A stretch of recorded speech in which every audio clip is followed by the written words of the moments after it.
Good afternoon. How are you today? Well, it's chilly. It's in the 40s, but it's still better for this time of the year. If this keeps up, we won't have a brutal winter. Okay, I may regret those words by tomorrow. We got some sun, and it's more like walking through a chilly refrigerator. That's casting me back to my youth in the Bronx when they actually came around. The Iceman came around and gave you blocks of ice you could put in your refrigerator, your Isoboxa. So, what's on the news that's interesting? Well, I hate to talk about a prosecutor who seems to be the first in line who may actually indict Trump, but there are a couple of things to consider. First of all, I've commented before on the peculiar grand jury system they have in Georgia, in Fulton County. And this grand jury can sit, hear evidence, but not indict. It can only issue a report. Okay. And the question on everybody's mind is, will that report include recommendations to prosecute or indict? Okay, perhaps it will. And on January the 24th, the judges are going to consider whether or not to release the report, unexpurgated or censored or whatever, or not at all.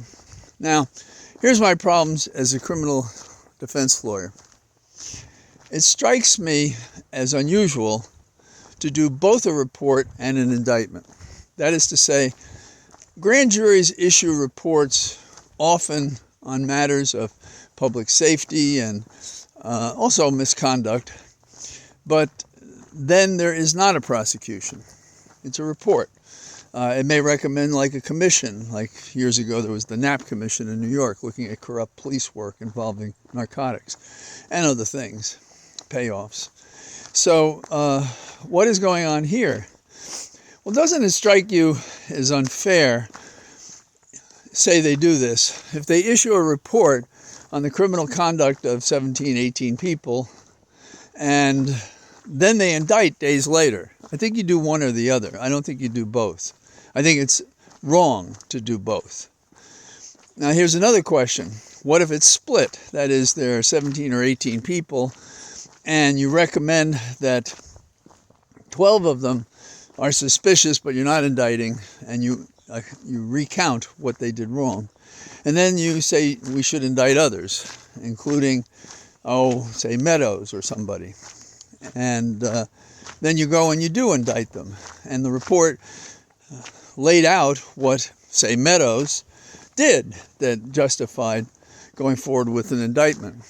I think Meadows should only be indicted. He shouldn't be the subject of the report, which raises certain questions and problems. Now, others may disagree with me, but piling on and violating individual rights and liberties can bite you in the hindquarters when, if you convict the person, it comes time to appeal.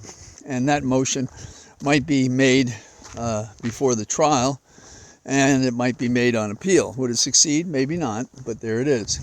But I have another concern, which is, say you report all these names, and you say they did really terrible stuff, but we're not indicting, including Trump. Or we're indicting Meadows, but not Trump. So that's the question ahead of us. Now, I don't have an inside view on what the facts are, so I don't know. But I've always thought this was a clumsy system. If you're going to call a grand jury into action, you should be able to use, and do use, the power not just to investigate possible offenses, but to indict for it, not to write a report. A report always sounds like you never expect to indict. Now, there's been a lot of talk about how strong a prosecutor the Fulton County prosecutor is. And I don't want to take a thing away from the only RICO case I know that her office has brought. And it involved teachers cheating on tests to elevate the scores of the students in Georgia. That's at least how I understand it. Well, that's a far cry from talking about a president trying to override the results that the Secretary of State tells the president are just fine and right, and that he, Trump, lost, and that there's nothing that he, the Secretary of State, can do about it, and he can't give them the votes that are the difference between Trump's loss and the total that Biden got, nor will he give him those votes plus one vote so that Trump won the election. So that's what I see at issue in the case in Georgia. I think you have to choose one or the other, and I'm hoping that Trump is in the gravy that is going to tell us somebody is finally going to charge him for those outrageous conversations he had with the Secretary of State. Now, the second thing that interests me is kind of another governmental question, which is the rules of the House of Congress, the People's House. There have been a lot of talk about rules they had to pass.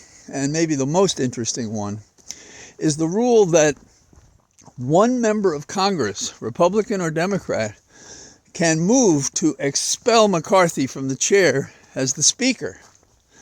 Now, years ago, if I remember correctly, Boehner and Pelosi both agreed that they would not invoke that rule and leave each person to deal with their caucus so they could get the business of the House done. I don't think there's going to be such a rule in this Congress, a deal between the Democrats and the Republicans to preserve McCarthy.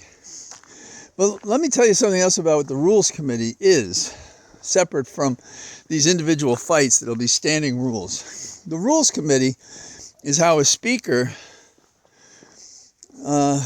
gets what he wants out of a Congress, because he puts his people on the Rules Committee and decides what bills come up on the floor, and when they come up on the floor, will they be amended? That is, can they be amended on the floor? Must the amendments be submitted to the Rules Committee and voted up or down in the Rules Committee? In other words, the business of the House is designed, for the most part, by the Rules Committee, that is the creature of the Speaker, who is McCarthy. But one of the deals, and I haven't seen the deals, I mean, they may be out there, I just haven't seen them. But one of the deals that the Republicans, when attacking McCarthy, made was that they wanted to have so many people on the Rules Committee from the Freedom Forum. And I think they got 3.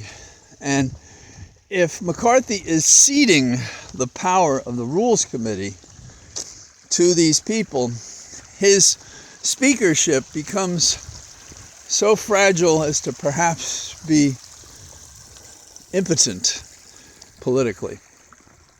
Now, McCarthy is a figurehead. It's not so hard to understand or appreciate, but I do think that's where we are. And we'll find out, because there'll be legislation coming up.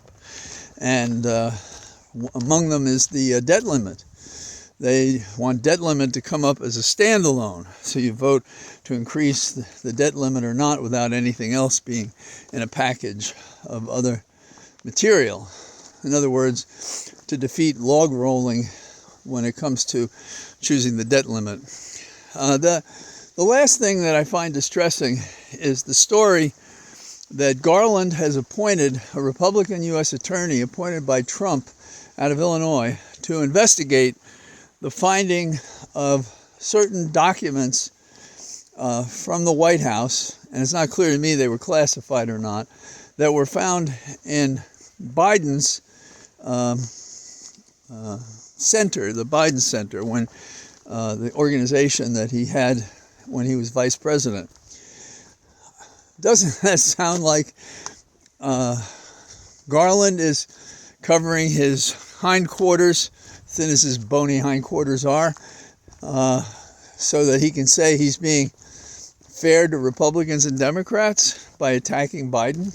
And I consider it an attack. I mean, I think one should have had a preliminary consideration as to whether this merited a special appointment by a Republican from Illinois to investigate.